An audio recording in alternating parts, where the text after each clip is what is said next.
C'est incroyable parce que dans ce pays, tu peux pas te poser de questions. C'est-à-dire que tu as une vérité qui t'a été offerte, donc la vérité que, bon bah voilà, il ne s'est rien passé. Et par contre, si tu te poses des questions, bah t'es un peu considéré comme Satan ou le complotiste de base, etc. Là, on prouve ce tweet.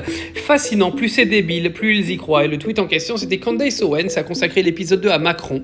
Père, mère, frère et sœur ne seraient pas sa famille, il serait pas originaire d'Amiens, Jean-Jacques Trogneux serait le fils de Jean-Michel Trogneux, et il n'y a pas 50 possibilités pour expliquer sa ressemblance avec Macron. Donc en gros, vous avez des gens qui arrivent qui expliquent fascinant, plus c'est débile, plus ils y croient. Donc en fait, la question aujourd'hui, c'est de se dire, est-ce que les gens ont le droit de se poser des questions sur ce qu'il se passe vraiment? Ou alors devons-nous gober tout ce que les médias racontent depuis le début?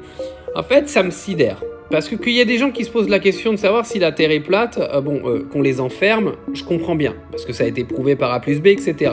Par contre, que les gens se posent une question sur une affaire d'État ou une affaire de société dans laquelle Candace Owens a quand même mis des évidences devant les yeux de tout le monde, qu'il y a des incohérences absolument incroyables.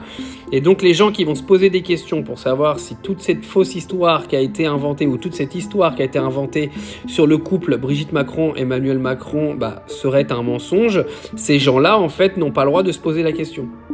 C'est ça l'idée, les gens ils n'ont pas le droit de penser, ils n'ont pas le droit de se dire qu'on les a pris pour des cons. En fait, ils devraient gober les histoires des journalistes sans se poser de questions. C'est ce que vous venez expliquer aujourd'hui.